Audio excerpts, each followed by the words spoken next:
찬송 부르겠습니다. 경배 113장 부르겠습니다.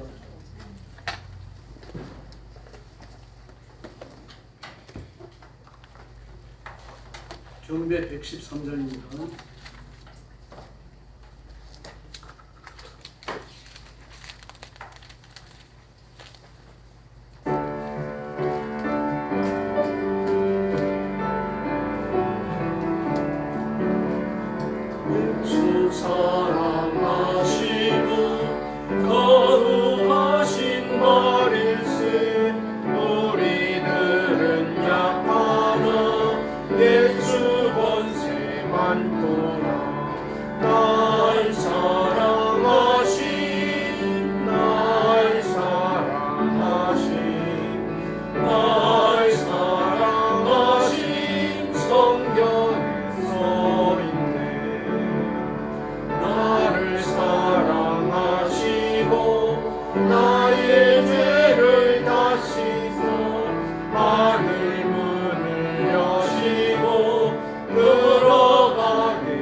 부르겠습니다. 이와 같은 때는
할렐루야 116장입니다.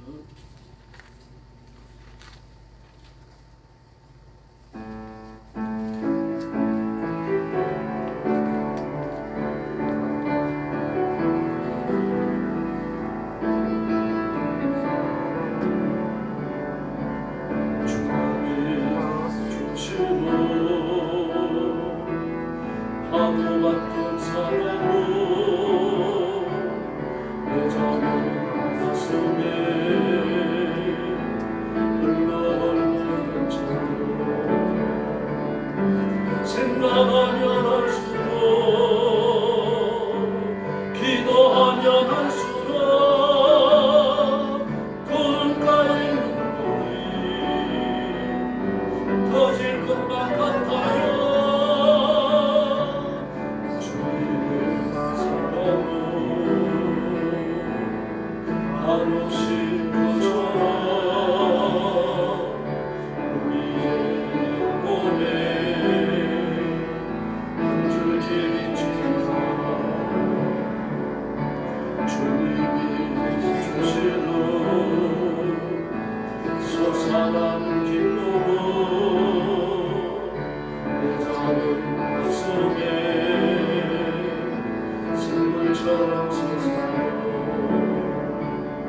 생각하면 할수록 기도하면 할수록 눈가에 눈물이 터질 것만 같아요.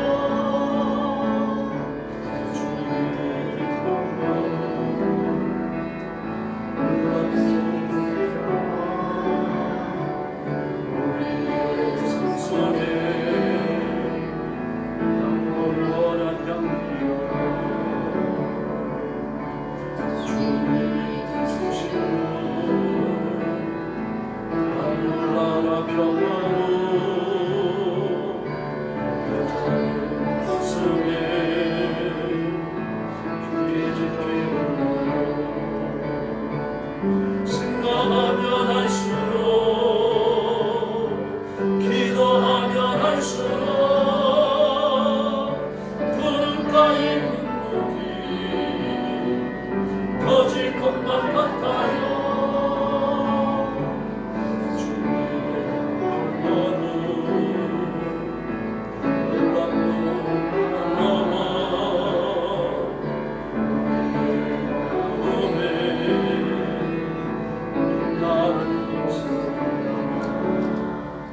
할렐루야.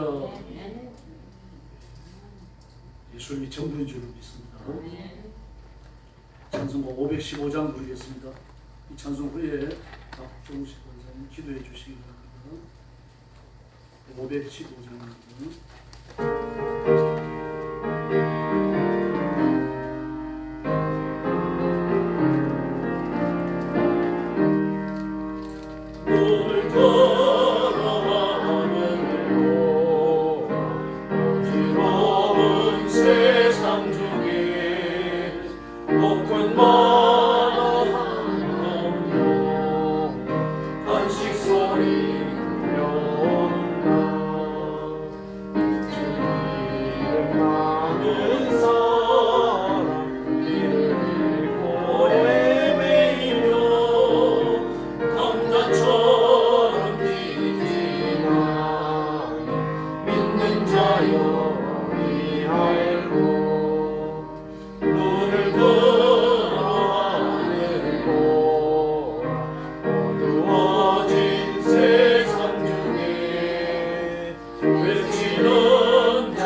할렐루야.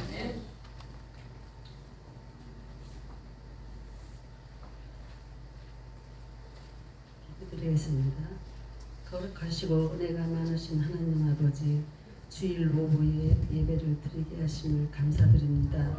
주님, 세상에 너무 힘들고 어려운 가운데 있습니다. 주님께서 성령으로 역사하여 주시고 주님을 섬기며 기도하며 전도할 수 있도록 인도하여 주시고 주님 역사하여 주시옵소서. 주님, 이 시간도 각색의 어려운 가운데 선교사님 주님의 말씀을 전하고 계십니다. 주님께서 선교사님 모든 분들 건강을 지켜주시고 사명감을 다할 때까지 함께하여 주시옵소서. 주님, 이 시간 사자 목사님 당위에 세우셨으니 능력의 말씀을 선포하실 때 은혜 받는 시간이 되게 하옵소서. 목사님과 목사님 가정을 지켜주시고 항상 기쁨이 넘치는 가정이 되시길 기도드립니다.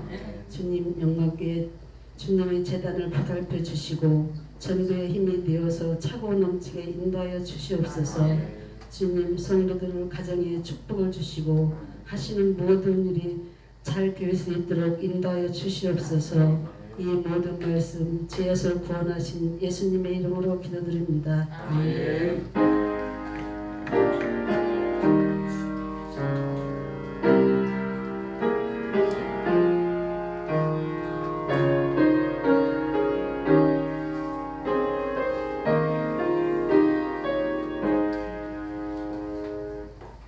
하나님의 말씀 봉독하겠습니다. 민수기 20장 1절부터 9절까지입니다.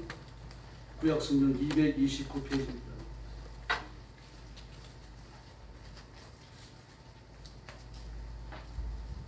민수기 20장 1절부터 9절까지.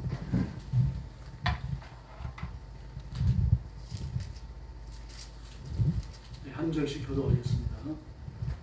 첫째 달에 이스라엘 자손 곧 온 회중이 신광야에 이르러 백성이 가데스에 이르더니 미리암이 거기서 죽음에 거기에 장사되니라.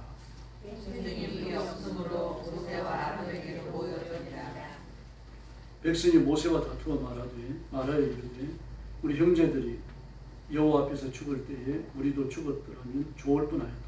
너희가 어찌하여 여호와의 기둥을 이 광야로 인도하여 우리와 우리 짐승이 다 여기서 죽게 하느냐. 너희가 어찌하여 우리를 애굽에서 나오게 하여 이 나쁜 곳으로 인도하였느냐. 이곳에는 파종할 것이 없고 무화과도 없고 포도도 없고 석류도 없고 마실 물도 없더라.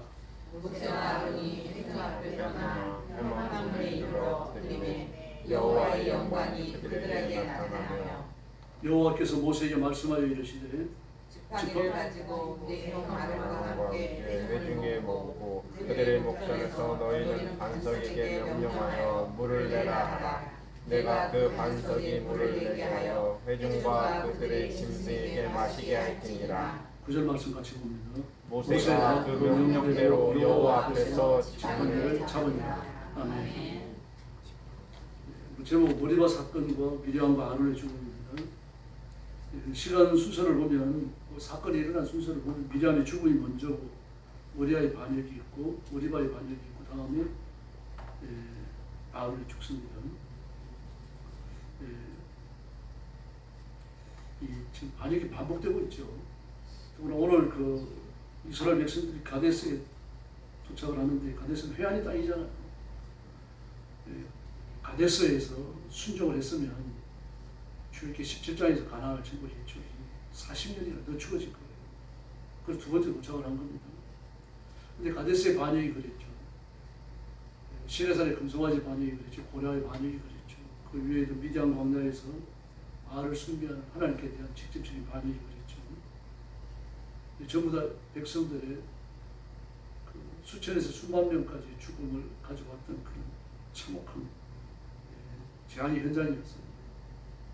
그리고 그 현장으로 다시 온 겁니다. 지금 물이 떨어졌어요. 물이 떨어지고 나니까 그들이 다시 반역자가 되고 말아요. 회중이 물이 없으므로 모세와 아론에게 모여들었습니다. 모세와 다투어 말하여 그렇게 말합니다. 다투어 말하여 그렇게 말하고 있어요. 그리고 해서 안 될 말을 하죠. 우리 형제들이 여호와 앞에서 죽을 때 우리도 죽었더라면 좋을 뻔하였도다. 그렇게 말합니다. 반역으로 죽었잖아요. 매맞아 죽었어요. 재앙을 당해 죽었고 유대인들의 역사적 관점에서 보자면 이 사람들은 천국에 못 갑니다. 물론 못 간다고 단정적으로 얘기하는 게 아니고 유대인들의 역사관에서 그렇답니다. 하나님의 재앙으로 죽은 사람, 하나님의 심판으로 죽은 사람,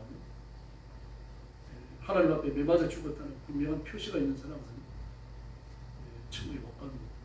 요셉처도 그렇고 아나니와 삽비라도 그렇고요. 문둥병이 죽고 오보로 죽고 더러운 성병, 뼈저에 걸려 죽고 장애를 안고 죽는 사람들 천국에 못 온다고 얘기했어요. 그걸 다 알고 있습니다 지금.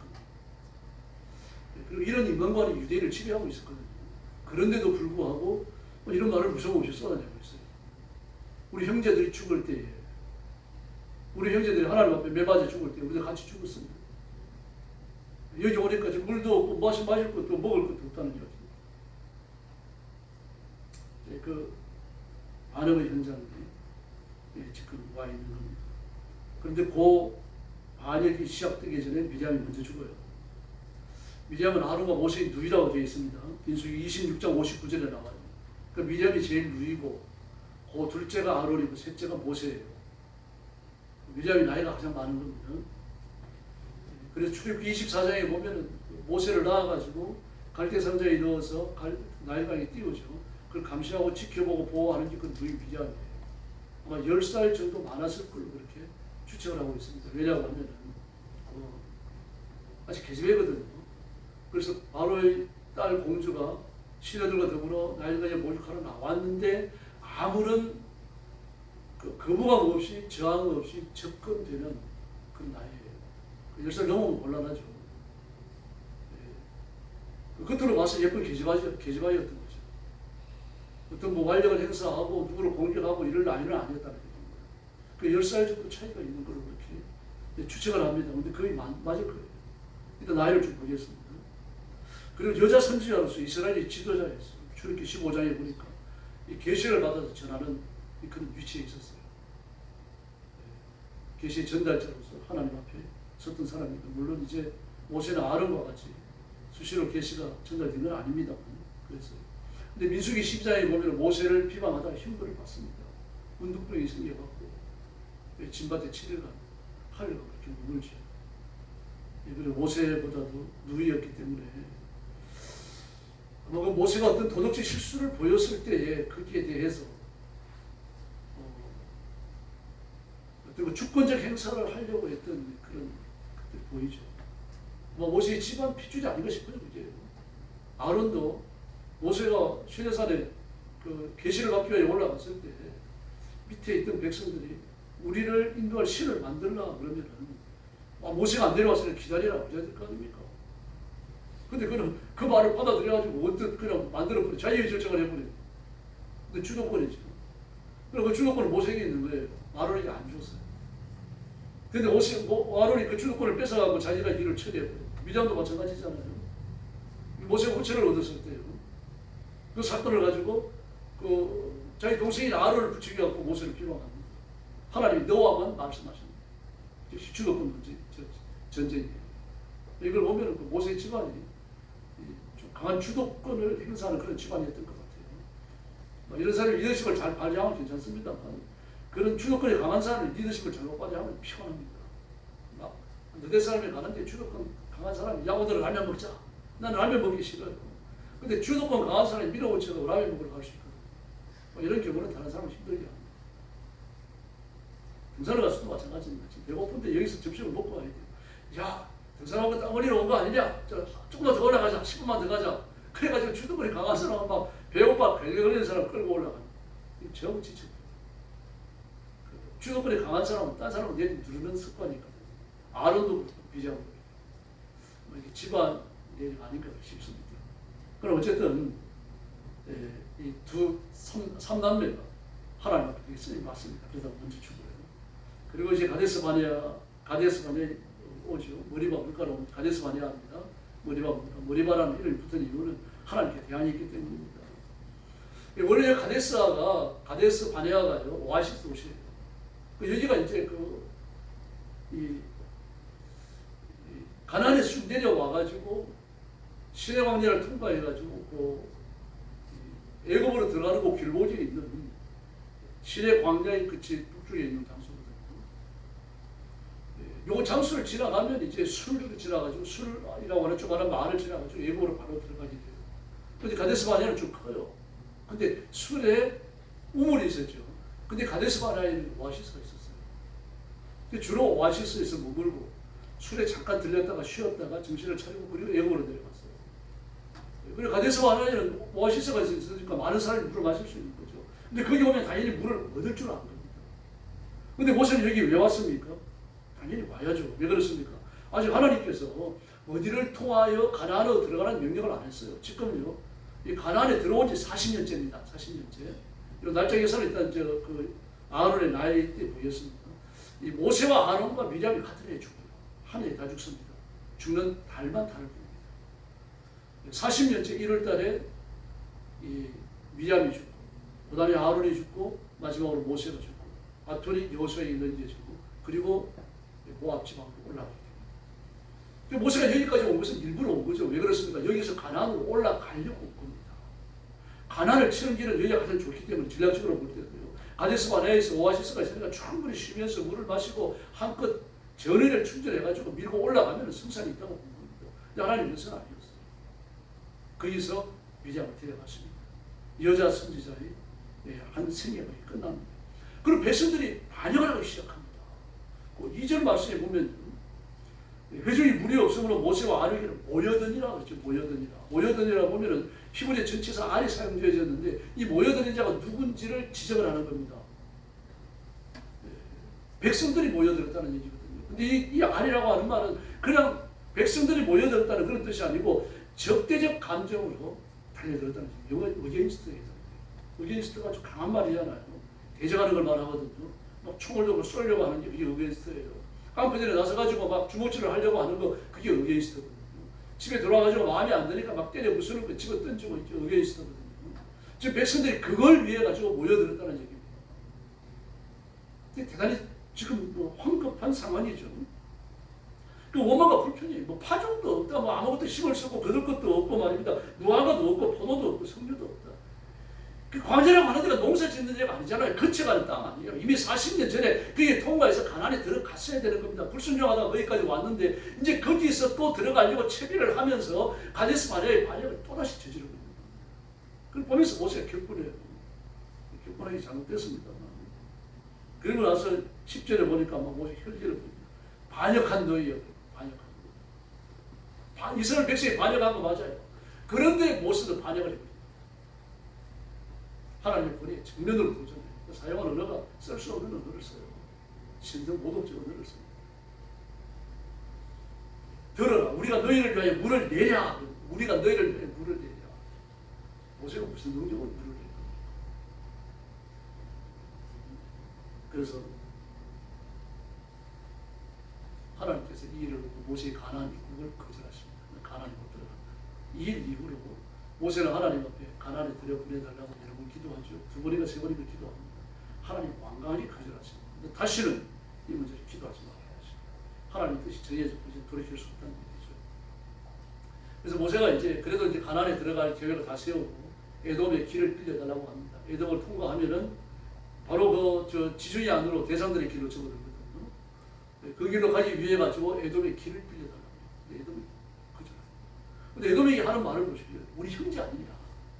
우리가 형제로서 애굽 땅에서 430년간 종살이에요. 이제 종살이 면하려고 가나안 땅에 살려고 올라가는 중이니까 길 좀 빌려달라. 길만 빌려주면 물도 안 마시겠다. 뭐 푸승기도 안 뜯어먹고 풀 한 뿌리 안 뜯어먹겠다. 그냥 길만 좀 빌려달라. 완강하게 거절해요. 너희가 끝까지 온다면 내가 군사를 끌고 나가서 너와 싸운다. 군사를 끌고 진짜 나왔어요. 그래서 못 들어갑니다. 그래서 이스라엘 우회의 도로로 접어들어요. 그러고 나서 그들이 오레산에 도착했을 때 아론이 죽습니다. 그 이후에 나옵니다. 뒷부분에 나오죠. 아론이 죽어요. 하나님의 경륜을 따라 죽는 겁니다. 그래서 그 대제사장의 책임이 이제 끊어진 거 아닙니까? 끊어졌으니까 큰아들에게 승계돼야 돼요. 그래서 그 모세도 아론이 죽는다는 걸 알죠. 하나님이 아론이 죽는다는 걸 알려주셨으니까요. 그래서 아론은 모세는 아론과 그 아들을 데리고 호르산으로 올라갑니다. 올라가서 아론의 옷을 벗겨라. 야박스럽죠. 죽은 다음에 벗기지. 살았을 때 벗깁니다. 왜 그렇습니까? 죽으면 시신이 되잖아요. 대제사장이라도 죽어지시면 부정한 겁니다. 부정한데 그동안 옷을 입혀놓을 수 없어요. 그 옷을 성결시켜야 되기 때문에. 그래서 살았을 때 옷을 벗기고, 옷을 벗기니까 죽어요. 물에 나오잖아요. 옷을 벗기니까 죽습니다. 그리고 그것을 엘라사에게 입혀가지고 대제사장의 직분을 성결시킵니다. 아론의 생애에 있어가지고 결정적 범죄가 여기서 저질러져요. 머리바 사건이죠. 그 지역 이름까지 바뀝니다. 가데스 바네아인데 범죄가 일어났던 그 지역을 머리바라고 바꿉니다. 하나님 앞에 대들었다. 하나님 앞에 매맞았다. 뭐 그런 뜻을 가지고 있는 겁니다. 그리고 모세한테 너 가나안에 못 들어간다. 그랬어요. 그 이유는 하나님의 거룩함을 네가 드러내지 않았기 때문이다라고 얘기를 하셔요. 근데 그 이유가 뭔지 본문에서 명확히 안 가르칩니다. 우리는 그 이유를 밝히기 위해서 세밀히 살펴야 됩니다만 유대인들은 쭉 읽기만 해도 압니다. 왜냐고 하면 유대 주어적 사고에서 기록됐습니다. 여러분, 성경은 기록이 목적이 아니었습니다. 들리는 게 목적이에요. 먼저 듣게 한 겁니다. 기록은 나중에 내용의 전승을 위해 가지고 기록을 남길 뿐이죠. 듣는 겁니다. 그래서 구전이 더 큰 권위가 있어요. 구전으로 전달되어졌습니다. 근데 놀라운 사실은 구전으로 전달된 것이나 기록에서 전달된 것이나 차이가 없었습니다. 다 똑같았어요. 그래서 히브리어는요, 원래 만들어질 때부터 자음이 없어요. 모음밖에 없습니다. 모음이 없고 자음밖에 없습니다. 그 자음 가지고 뭘 읽을 겁니까? 어떻게 글씨를 읽을 거죠? 태초에 그러면 티어, 치어, 이영 이걸 갖다 놓고 태초에 읽을 사람이 누가 있어요? 그럼 이게 성경이다 그래놓으면요, 창세기를 외우는 사람은 태초에 읽을 수 있잖아요. 다시 말해서 히브리인들이 그런 기억의 보조수단이에요. 그러면 성경을 전체 다 외운다는 게 전제되지 않으면요, 그 읽어봐 소용없습니다. 못 읽어요. 외우는 사람만 글을 읽을 수 있습니다. 그래서 글을 기록해가지고 글로서 하나님의 계시를 기록해서 후대에 전승한다. 이게 부차적 문제입니다. 그게 중요한 문제가 아니었어요. 더 중요한 것은요, 듣는 거였어요. 듣는 것이고 구절입니다. 하나님께서 계시를 주실 때 들으라고 주셨어요. 기록해서 남기라 그러라고 주신 게 아닙니다. 때로는 이제 선지자들도 보면은 기록을 해요. 예레미야도 기록을 합니다. 가서 외칠 수가 없으니까 기록을 해서 그 좋은 기하식에 대신하게 외치게 하죠. 바울도 글을 써요. 일반 서신도 있습니다. 베드로도 씁니다. 야고보도 써요. 쓰지만 쓰는 게 목적이 아닙니다. 읽어 들리게 하는 게 목적이에요. 내가 할 수 없으니까 써서 보내가지고 읽어 들리는 겁니다. 그러면 그걸 듣는 사람은 누구예요? 저와 여러분 같은 전부 평민들입니다. 우리 식으로 얘기하자면 감자 캐다 온 사람, 밥 갈다가 온 사람, 시장에서 생선 팔다가 온 사람 말입니다. 집에서 애들하고 막 다투다가 나온 사람, 또 남편한테 한대 해고치고 말이다 소이산에 애들 나온 사람, 온갖 사람들이 나와 있어요. 그 사람들이 듣는 거예요. 듣는데 그 사람들이 이해도 못하고 연구를 해야 되고 막 이렇게 살펴야 되고 이런 말을 전하시겠어요? 상상을 해보세요. 그런 말 전하면 죽은 말씀이죠. 그 말을 듣는 사람들이 충격을 받아요. 은혜를 받고 말이니까 새로운 계시 때문에 눈이 열리고 말이죠. 가슴이 뜨거워지고 그런 역사가 일어나요. 들으면서 바로 이해가 되는 거예요. 근데 우리는 배워야 됩니다. 가르쳐야 돼요. 왜 그렇습니까? 문화의 간격이 너무 넓기 때문에. 시대가 너무 오래됐어요. 그러나 역시 똑같습니다. 듣기 위하여 읽으셔야 돼요. 하나님으로부터 들으시려고 성경을 읽어야 됩니다. 저 좀 보세요. 똑같은 얘기 자꾸 하니까 듣기 싫어요. 따라하시기 바랍니다. 성경은 듣기 위해서 읽어야 된다.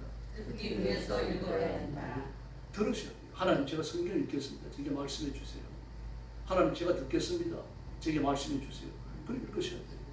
들으셔야 돼요. 저도 마찬가지입니다. 성경을 듣는데 집중합니다. 연구하고 하는 건 나중에 들어야 돼요. 들으면서 그 말씀의 본문을 이해해야 됩니다.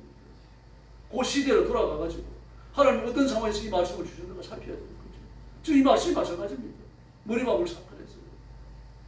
모세가 반역했다는 말은 없어요. 없는데 그걸 반역했어요.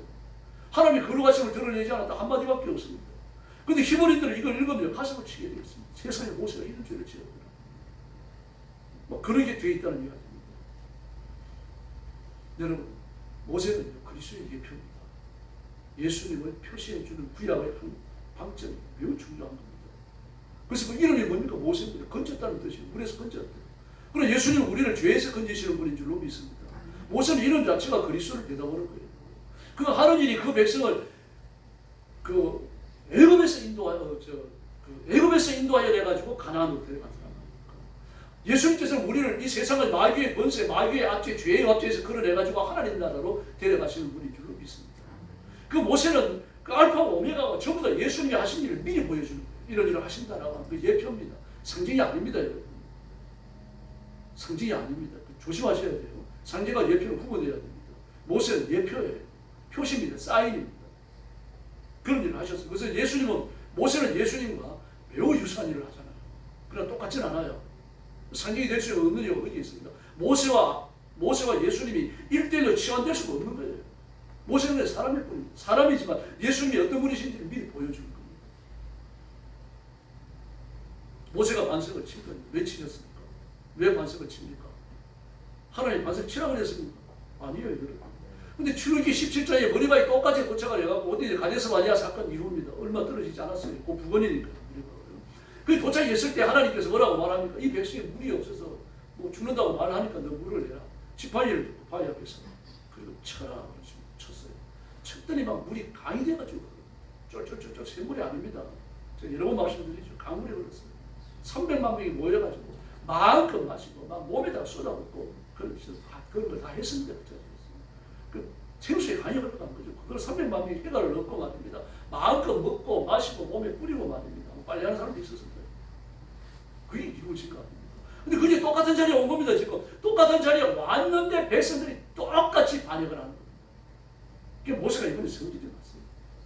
성질이 나서 뭐라고? 우리가 너희를 위해 물을 내려. 무서운 말을 하죠. 반역한 너희. 바로 봤습니다. 본인 바로 봤어요. 그게 반역이에요. 그 백성들이 하는 건 반역입니다. 그 반역을 야단치면서 자기도 반역자가 된 거예요.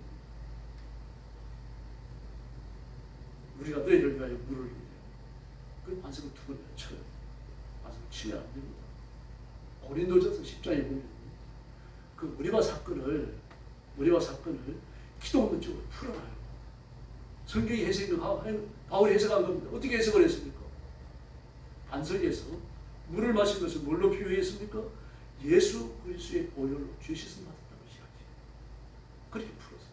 다시 말해서 그들이 반석에서 난 생물을 마시는 것은 예수 그리스도의 보혈로 말미암아 우리의 죄가 씻겨지고 하나님의 생수를 마시는 것에다가 비유하고 있다는 거예요. 그러므로 반석을 친 겁니다. 친 건 뭡니까? 예수님이 십자가에 죽으시는 거죠. 두 번째 와가지고 또 쳐야 됩니까? 안 칩니다. 쳐서는 안 되는 거죠. 두 번째는 명령만 하라고 했어요. 예수님을 십자가에 두 번 못 박을 수 없는 거 아닙니까? 한 번으로 족한 거죠. 그걸 안 했던 겁니다. 그리고 분노한 모세가 백성들에게 마치 자신의 능력으로 물을 내는 것처럼 그렇게 위장을 합니다. 하나님의 능력과 은혜를 가려버렸죠. 자기가 드러났어요. 네, 패역한 너희요.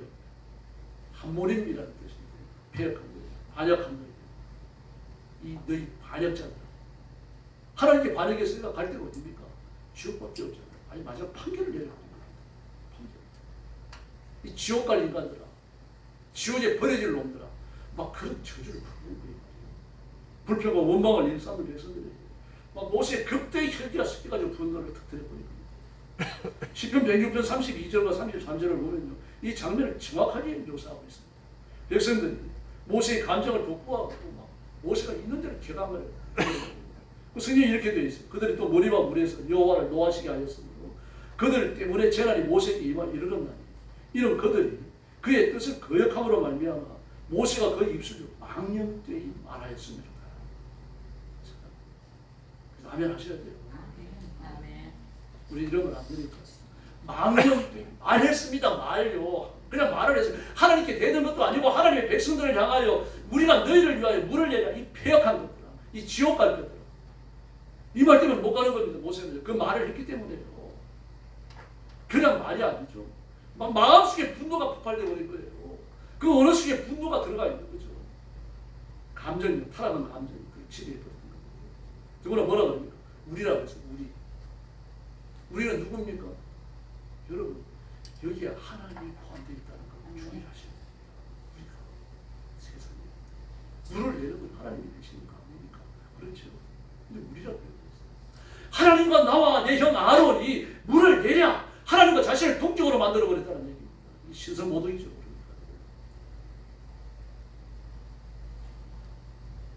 그래서 하나님의 불 먹이면서까지 화를 낸 겁니다. 마치 자신들이 하나님과 동등한 자격이 있는 것처럼, 그래서 백성들에게 물을 줄 수 있는 권능을 가진 것처럼 묘사를 해버렸어요. 혈기를 부린 거예요. 심판자가 아니죠. 심판자가 됐어요. 하나님의 심판을 빼앗아 왔어요. 그 성경은 뭐라고 말합니까? 망령됐다고 말합니다. 망령됐다. 그 영이 망하는 짓이라. 영이 망하는 짓. 영이 망한 사람이 어디 갑니까? 지옥에 가죠. 버려지는 거죠. 하나님을 따르는 사람으로 살 수 없는 말을 그렇게 했다라고 시 106편 33절에서 그 사실을 진단하고 있습니다. 그러므로 거룩함을 훼손하고 그럼 그게 합당한 정죄를 받았던 겁니다.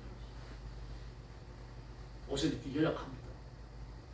그리스도를 예표하고 예수님의 대속을 예표하고 예수님의 부활과 예수님의 재림을 예표하기 위해 선택된 사람이지만 이렇게 부족했어요. 그래서 예수님은 완전하신 줄로 믿습니다. 예수님의 대속은 영원합니다. 모든 법적 의무와 이행은요 한 번이면 되는 거예요. 학비를 내거나 과태료를 내거나 벌금을 내더라도요 한 번만 내면 됩니다. 두 번 나오면요 그 소송을 해서도 안 내면 돼요. 소송을 해야죠. 소송 안 하면 또 저쪽에서 정부 쪽에서 고집 피우면 그러니까 소송을 할 때 정확하게 근거 자료를 들고 나가면요 더 낸 거 물러주는 걸로 끝나는 게 아닙니다. 소송 비용까지 물러내야 되죠. 국방 의무라든지 납세 의무, 교육 의무가 마찬가지입니다. 예수님께서 십자가를 지시면서 율법에 대한 모든 의무를 이행하신 것들이 단 한 번으로 쭉 한 겁니다. 십자가에 죽으심이 한 번이면 되는 거죠. 그러므로 이걸 멸시하고 다른 길로 가는 사람은 그 길에 구원이 없다는 이야기예요. 이게 히브리서 16장 아닙니까? 한 번 승리에 참여 안 받고 비침을 얻고 말입니다. 마음의 죄용삼을 받고 확신을 가진 사람이 겪기를 그러면 그 길이 구원이 없다는 거예요. 돌아와야 돼요. 예수님 품에만 구원이 있는 줄로 믿습니다. 그러나 대속의 효과는 영원합니다. 예수님의 이름 때문에 완벽해요. 예수님의 이름만 붙들면요 우리가 부족해도 천국에 이릅니다. 저는요 아나니아와 삽비라와 롯의 처를 생각할 때마다 감격스럽고 두려워요. 저는 롯의 처 앞에서 자신이 없습니다. 그 사람보다 더 낫다는 자신이 없어요. 새벽 예배 때 요즘 레위기를 쭉 하니까 그 말씀을 다루는데 민수기도 나오고 그러니까 다루는데 롯의 처를 보십시오. 그 소돔 사람들이요 전부 굉장히 부자입니다. 여러분 서울로 말하자면요 어디야 될까요? 압구정, 한남동 뭐 이 정도 되는데요 소돔이요. 그러니까 부자 말할 것도 없는 부자입니다. 왜 그렇습니까? 그 사회에서 나오는 소금 때문에 그래요. 사회에서 나오는 소금 때문에 소금이 그 금과 똑같은 그 분량을 가지고 바꿔질 때도 있었잖아요. 뭐 소금값이나 금값이나 그러면 그 시대에 그들이 살았거든요. 그 소금이 무진장으로 하니까 소돔과 고모라, 소알 이쪽의 사람들이 굉장히 부자였어요. 게다가 이곳은 뭐 가지고 있습니다. 짐승까지 몇백 마리 가지고 있잖아요. 엄청난 부자입니다. 그 집에 들어가면요. 금은 보석이 절비했어요. 온갖 이미테이션을 장식됐고요. 롯의 처나 롯의 두 딸들도 말할 것 없습니다. 머리끝에서 발끝까지 말입니다. 금구치로 만든 이미테이션에 주렁주렁 붙어있던 사람입니다. 그런데 그 발끈을 롯도 마찬가지입니다. 여러분 온갖 그 자기 자신의 호화로운 것들이 그 집안에 다 들어있고 말입니다. 더구나 짐승 몇백 마리 있잖아요. 그런데 이제 이 땅이 여기 소돔이 지옥불로 멸망한다고 하면서 소를 잡아 당기니까요. 롯도 못 나갔잖아요. 머뭇거렸잖아요. 전부 다 놓고 그냥 맨몸으로 나가야 되는데요. 롯도 못 나갔어요. 근데 강제로 끌어다가 밖에 내놓습니다. 그래 가족들이 나가요. 나가다가 벼락치는 소리가 나니까 롯의 차가 돌아오고 그 돌아오는 시간이 1시간을 쳐다봤겠어요? 2시간을 쳐다봤겠어요? 10분을 쳐다봤겠습니까? 20분을 쳐다봤겠어요? 돼지불 소돔으로 돌아가기로 했습니까? 2초 3초밖에 더 쳐다봤겠어요? 근데 사회 주변에는 소금이 많으니까 이 표층을 뚫고 들어가면 소금층이 있습니다. 그 표층이 터지면서 그 지진이 일어났잖아요. 터지면서 소금이 솟구쳐 올라오니까 그걸 뒤집어 쓰고 소금 기둥이 되버려요. 그런데 세상에는 예찬이 여러 번 없어요. 저는 없습니까? 왜 이런저런 핑계대면서 하나님 앞에 막 불충성하고 빼들거릴 때가 있잖아요.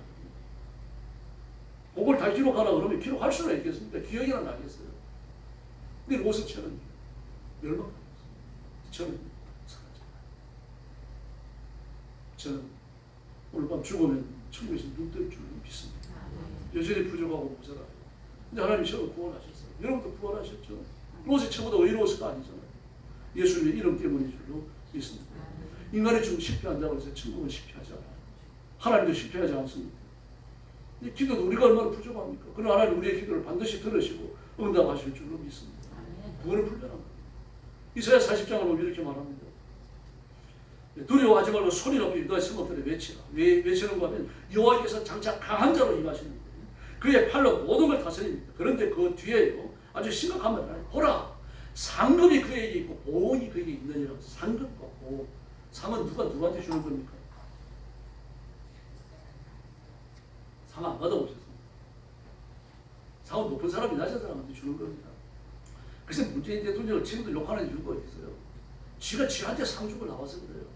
무슨 이게 훈장을 주면서 자기가 자기한테 줘버렸어요. 셀프 훈장 수여식 그래요. 저거 백성들이 줘야죠. 대통령보다 높은 사람 백성들밖에 더 있어요. 백성이 줘야죠. 왜 자기가 자기한테 주니까? 그래서 지금도 욕해요. 사건 높아서요. 여러분, 높은 사람이 낮은 사람한테 상 주는 거예요. 하나님보다 높은 사람이 누가 있습니까? 하나님한테 상을 줘야 되겠는데 하나님 너무 잘하셔갖고요. 모든 것이 실패하고 절망이었고 좌절했고 인간의 구원을 전부 다 이루시고 하나님의 뜻을 다 이루시고 창조적 완성을 이루어 놓으셨는데 하나님이 상을 받으셔야 되겠는데 상을 누가 준단 말입니까? 하나님 앞에요. 그래서 하나님이 하나님께 상을 주신 거예요. 그 상이 뭡니까? 이스라엘 백성입니다. 저와 여러분이 하나님의 상급인 줄로 믿습니다. 그럼 여러분이 상으로 금 10톤짜리 금돼지를 받았다 그럽시다. 그 아무 데나 던져버릴 거예요? 그러면 잘 간절하고 요즘 10돈이면 주라 그래요. 10돈이나 되는 금돼지니까 막 꺼내놓고 아무한테나 부여시키겠습니까? 아니면 잘 넣어놨다가 좀 이렇게 마음에 드는 사람은 부여시켜 주겠습니까? 하나님한테 우리가 그런 존재라는 얘기입니다. 여러분. 하나님의 자녀들, 이스라엘 백성들이 그런 존재였다. 그리고 보온이라고 했어요. 보온이라는 얘기 복수한다는 얘기입니까? 아닙니까? 복수하고 찾아왔다는 얘기예요. 복수하고 내 백성을 내가 찾아왔다. 이게 내 상급이다. 지금 그 말씀을 하시는 겁니다. 그러므로 복수하고 하나님의 명예를 위해서 찾아온 하나님의 상급을 포기하겠어요. 생명을 걸고 하나님은 지키시는 줄로 믿습니다. 저와 여러분의 상급입니다. 그래서 요한복음 17장 9절을 보니까요. 내가 그들을 위하여 비옵나니 내가 비옵는 것은 세상을 위한 것이 아니오 내게 주신 자들을 위한 것이니 그들은 아버지의 것이로소이다. 할렐루야. 옆에 있는 분들 한번 보세요. 당신은 아버지의 것입니다. 할렐루야. 요한복음 17장 12절에 보니까 그 중에 하나도 멸망하지 않고 이럴 때 아멘 하시는 거예요. 요한복음 17장 16절을 보니까요. 내가 세상에 속하지 아니한 것처럼 그들도 세상에 속하지 아니하여 싸움나이다.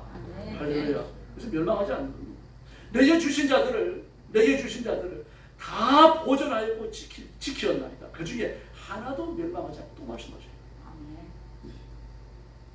그래서 우리가 이 땅을 살아가는데도 성령이 우리와 함께 계시고 예수는 우리를 위해서 하나님 우편에서 여전히 기도하시는 줄로 믿습니다.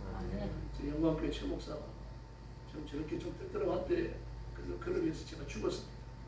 충주대연사에 영광교회 아버지 집사가 그 흥금 꼬리만큼 하면서 아까워서 저기 부들부들 떠는데 그래서 제가 그 사람을 위해서 죽었습니다. 그 흥금을 받으시는 겁니다. 그 원치를 받으시는 겁니다. 우리가 잘나서가 아닙니다. 여러분. 그래서 대속을 완성하십니다. 예수님이 십자가에 죽으실 때 6시에 어둠이 임했죠. 12시부터 제 9시까지 오후 3시까지 아주 새카만 어둠이 임했습니다. 이 여러분 자연스러운 어둠이 아니죠. 하나님께서 내리신 어둠은 심판이에요. 하나님이 온 세상을 심판하시는데 온 세상에 대한 심판을 미루시고 예수님은 대신 심판하신다는 얘기입니다. 예수님의 심판을 가지고 온 세상의 심판을 보좌에 두시겠다는 얘기예요. 이사야 5장 3절, 요엘서 2장 30절로 31절, 아모스 5장 18절로 20절, 마태복음 24장 29절로 30절, 사도행전 2장 20절, 요한계시록 6장 12절로 17절, 이외에도 많습니다. 어둠은 심판이에요. 그리고 십자가에 달리신 주님께서 자기의 모든 것을 남김없이 쏟아내고 하나님의 저주를 온몸으로 받으시고 마침내 지원이 형벌을 다 받으십니다. 그리고 외치십니다. 엘리 엘리 라마 사박다니 나의 하나님 나의 하나님 아버지가 아닙니다. 나의 하나님 온 세상의 창조주이시고 완전한 심판자이신 하나님 앞에 그 자신도 인간의 몸을 입어 하나의 죄인의 몸으로 서셨다는 얘기하죠. 그리고 버림 받으시고 그 처참한 상황을 예수님이 아셨기 때문에 이 잔을 내게 옮겨주십시오라고 그렇게 부르셨던 겁니다. 그래서 예수님이 하나님이시 버림받을 수 있습니까?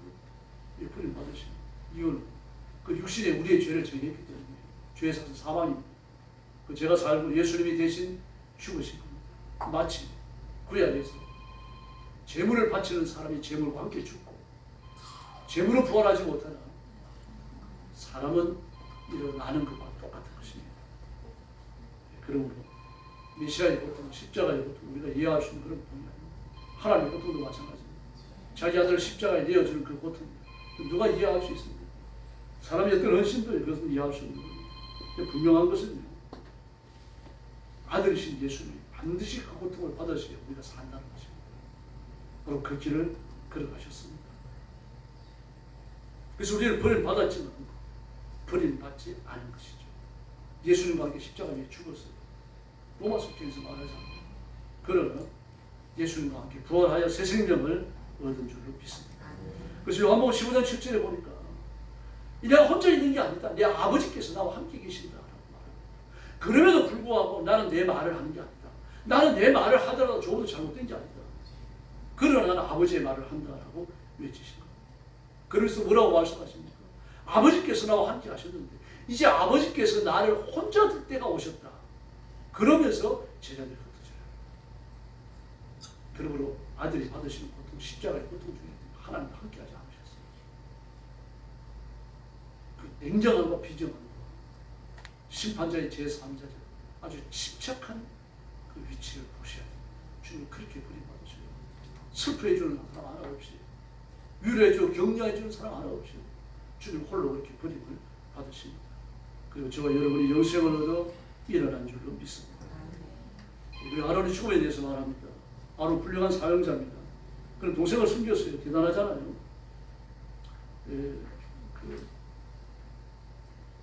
아론이 언제 죽었는지에 대해서 한번 살펴보겠습니다. 민수기 33장 보십시오.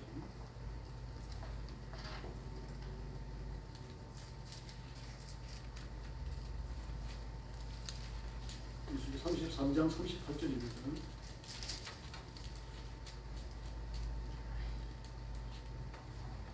(253페이지입니다) 같이 읽겠습니다.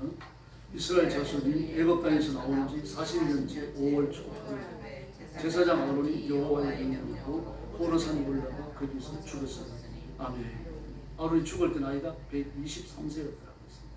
123세. 애굽에서 나온 지 40년째 5월 초 하루. 그런데 미잠이 언제 죽습니까? 첫 달. 40년째 1월 달에. 아론은 5월 달에 죽어요. 그러므로 미잠의 죽음과 아론의 죽음 사이에 약 5개월이나 또는 5개월 채 못되는 그 기간이 있는 거죠. 왜 그렇게 지체했습니까? 그 미잠이 죽고 나서 미잠의 애도의 기간을 보낸 겁니다. 그리고 호르산으로 갔어요. 호르산에서 아론이 죽는데 그때 나이가 123세입니다. 그 다음에 모세의 죽음을 보겠습니다. 모세의 죽음은 신명기 34장에 나옵니다. 34장 5절부터 7절까지 나옵니다. 7절 말씀을 보겠습니다.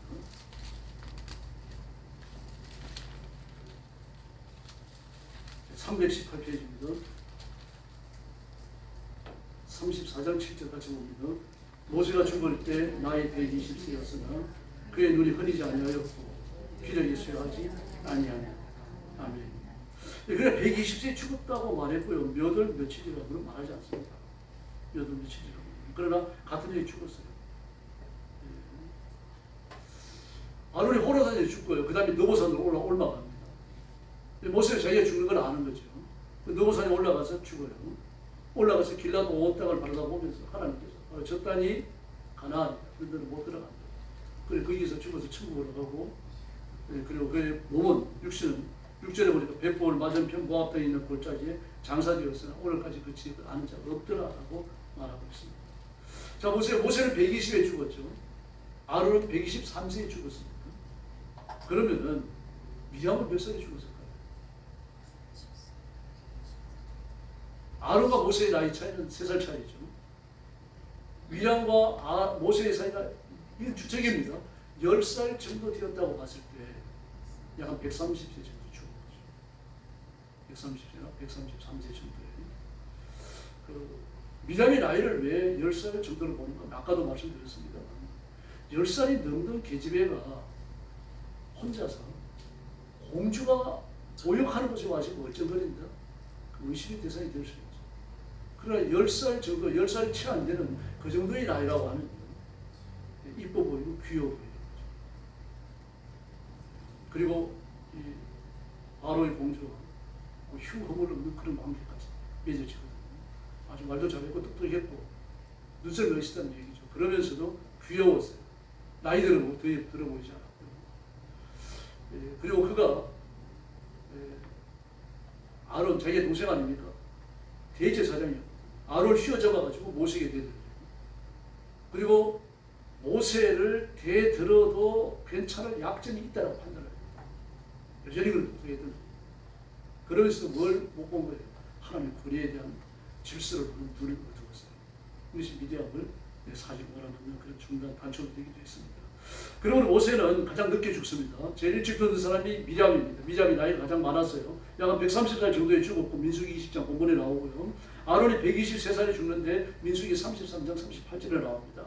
그리고 모세는 신명기 34장 7절에 그 죽음이 나오는데 그때 120세였어요.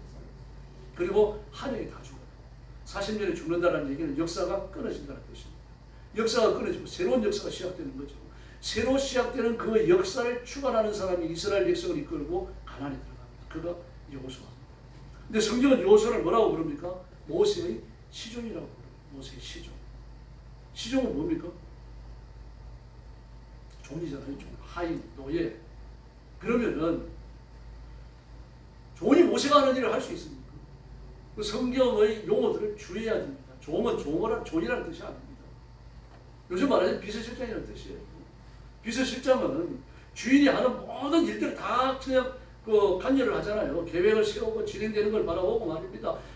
자기 주인이 없을 때도 주인이 했음직한 일들에 대해 가지고 어떤 정권적인 결정을 할 수 있고 말입니다. 다 할 수 있어요. 그리고 존이라고 말하지만 실제로 존이 아니고 그가 죽었을 때 그 자리를 대신할 수 있는 능력을 가지고 있는 사람이라는 거예요. 게하시도 뭐라고 그럽니까? 엘리야의 사환이라고 해요. 사환. 사환이 뭡니까? 예를 급사 있었잖아요. 급사. 급사라는 말과 같은 말입니다. 급사가 뭐 하는 사람입니까? 물 떠오고 청소하고 막 뭐 시키면 하는 사람들 아니에요. 학교 교실에 학교 선생님도 사무실에 급사 있었잖아요. 선생님이 시키면 모든 걸 다 해야 됩니다. 가서 뭐 사오기도 해야 되고 청소도 해야 되고 막 발이 손이 되도 뛰어댕기는 그 사람이 급사예요. 급사가 사환이잖아요. 그 사환인데 이 사환이 어떻게 엘리야의 일을 감당할 수 있습니까? 그 엘리야 비서실장이에요. 그런데 급사 사환이라고 말했었거든요.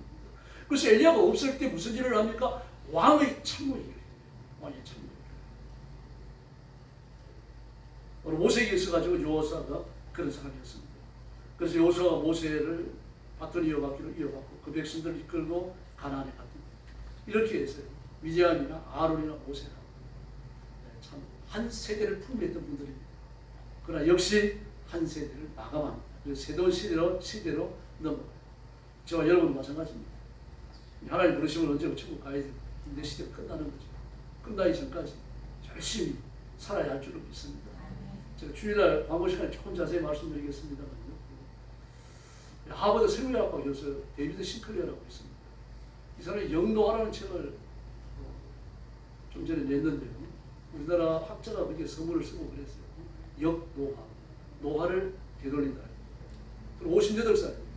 미국인들이 58살이면요. 막 주름이 생기고 검버섯도 피고 우리나라 한 60대 중반 정도의 나이로 보여요. 미국인들은 빨리 늙어 보이거든요. 그런데 저 그 사람 얼굴 보면 40대 초반으로 노화를 되돌리는 세포를 깨우는 주사를 자기가 실험적으로 맞았거든요. 이 사실이 발표되고 났어요. 미국은요. 시클리어가 관장하는 모든 웹사이트와 AI와 그리고 모든 활동에 대해 가장 갖고 있어요. 아무도 접근 못해요. 우리나라 사람도 접근을 못하고요. 중국은 말할 것도 없습니다. 국가 안보가 똑같이 취급해버렸어요. 이 노화되는 세포가 80만 개 정도 된답니다. 사람 몸에. 이 늙는 걸 축제시키는 80만 개가 된다. 그거까지 파악했습니다. 이런 학자들도 알아요. 그런데 그 하나를 규명하려고 하면 완전히 규명하는 데 최소한 한 달 정도 걸립니다. 최대한 노력을 기울인다 해가지고 그 하나의 세포를 파악하는데 그 세포가 어떤 역할을 하기 때문에 노화를 일으키는지 파악하고 그 노화를 되돌리는 기술까지 발견하는데 1시간이 걸린다고 하면 80만 개 같은 경우 800만 시간이죠. 극복하려고 하고 그런데 시클레어 교수는 그걸 몇 달만 해버렸어요. 뭘 갖고 있는 거 하면 그걸 파악할 수 있는 AI를 자기가 만들었어요. 그 천재입니다. 그러니까요. 우리를 볼 수 없는 천재예요. AI를 만들어가지고 그걸 가지고서는 어떤 세포가 노화를 일으키고 그 노화를 일으키는 세포를 진정시키려고 하면 뭘 써야 되는지 아는 거예요. 그 세포도 우리 몸 안에 들어있어요. 그래서 그 세포를 택배 세포가 있습니다. 택배 세포에 실어가지고 그 세포한테 보냅니다. 그럼 그 세포를 받아가지고 세포 전부 줘버려요. 그런데 그냥 되는 건 아니고 그렇게 할 수 있는 약을 먹어야 돼요. 주기적으로 먹어야 되는 거죠. 나중에 약도 흡고이 된다고 말합니다. 일론 머스크가 안 맞았을까요? 그 주사를.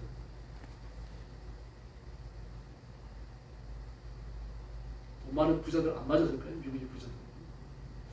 이 앞으로 빽빽해진 막 60, 70대 사람들이 한 40대 정도로 빽빽해진 사람들이 TV에 막 나와서 얘기하고 그런 시대 보고 올 것 같습니다. 그래서 여러분 기억하셔야 됩니다. 그래도 사람은 죽습니다. 창세기 3장의 저주는 인간을 풀지 못합니다. 예수 그리스도의 피로만 극복할 수 있고 예수 그리스도의 피로만 죄 씻음 받고 그리고 우리가 이 세상의 모든 것이 무너지고 부서지고 심판받는 그 이후에 영원하신 하나님 나라에 들어가는 겁니다. 그래서 믿음으로 자신을 지키고 완악하고 타락하고 교만한 이 시대를 분별하면서 믿음의 선함과 믿음의 순수함과 믿음의 완전함을 지키는 깨어있는 성도들의 되기를 예수님의 이름으로 축원합니다. 기도하겠습니다. 자비하신 아버지 감사합니다. 오늘 저희를 부르셔서 진리 위에 굳게 서게 하시고 말씀을 붙들고 말씀을 따르고 말씀의 이끌림을 받게 하시니 감사합니다. 사랑하는 성도들을 주님 앞에 맡깁니다. 하나님의 가슴에 품으시고 악한 자가 만지지 못하게 하시며 점점 더 교만하며 하나님을 반역하며 하나님의 통치를 거슬리려고 하는 이 타락한 시대를 벗어나 하나님께만 집중하는 저희들이 되게 하여 주시옵소서. 노화를 방지하지 못해서 늙어가는 몸을 그대로 가졌더라도 병든 몸을 가졌더라도 예수님과 동행함을 기쁨으로 하여 천국의 안식을 기쁨으로 바라보면서 이 타락한 시대를 말씀과 성령의 권능으로 싸워 이기는 귀한 성도들 되게 하여 주옵소서. 세속에 들어온 가치 하나님 앞에 가져가지 못할 타락한 마귀의 가치 때문에 우리의 영이 무너지는 일 없도록 지켜주시고 새롭게 하여 주시옵소서. 예수님의 이름으로 간절히 기도 올리옵나이다. 아멘.